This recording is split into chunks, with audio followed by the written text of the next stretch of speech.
حج و عمرے کی فضیلتیں بیان کرتے ہوئے نبی کریم صلی اللہ علیہ وسلم نے فرمایا تابعوا بین الحج والعمرہ، کہ حج عمرہ بار بار کرتے رہو. فإن متابعة بینہما تنفی الذنوب بالمغفرہ کما ينفی القیر خبث الحدید.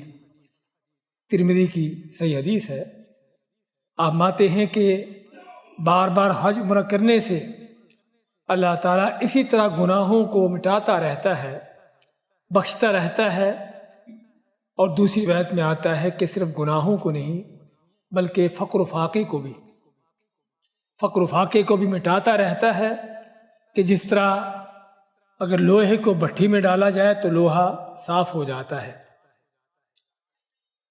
اس طرح کی کئی احادیث ہیں کہ جس میں حج عمرے کرنے کے حوالے سے عموماً اس کا ثواب بیان کیا گیا ہے، کہ اس کا جو اس کے فضائل ہیں، اس کے جو ثمرات ہیں، اس کے جو نتائج ہیں، نہ کہ صرف انسان کی نیکی ثواب کے حوالے سے بلکہ حتیٰ کہ آپ مانتے ہیں کہ اللہ تعالیٰ اس سے انسان کا فقر و فاقہ بھی مٹاتا ہے.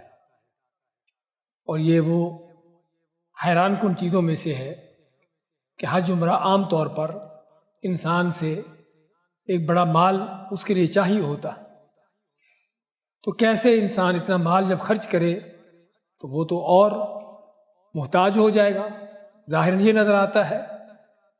لیکن حقیقت بات یہ ہے کہ جب انسان اللہ کی راہ میں خرچ کرتا ہے تو اللہ کا وعدہ ہے وَمَا أَنفَقْتُم مِّن شَيْءٍ فَهُوَ يُخْلِفُهُ، کہ تم جو بھی خرچ کرتے ہو اللہ تم کو اس کا نعم البدل دیتا ہے.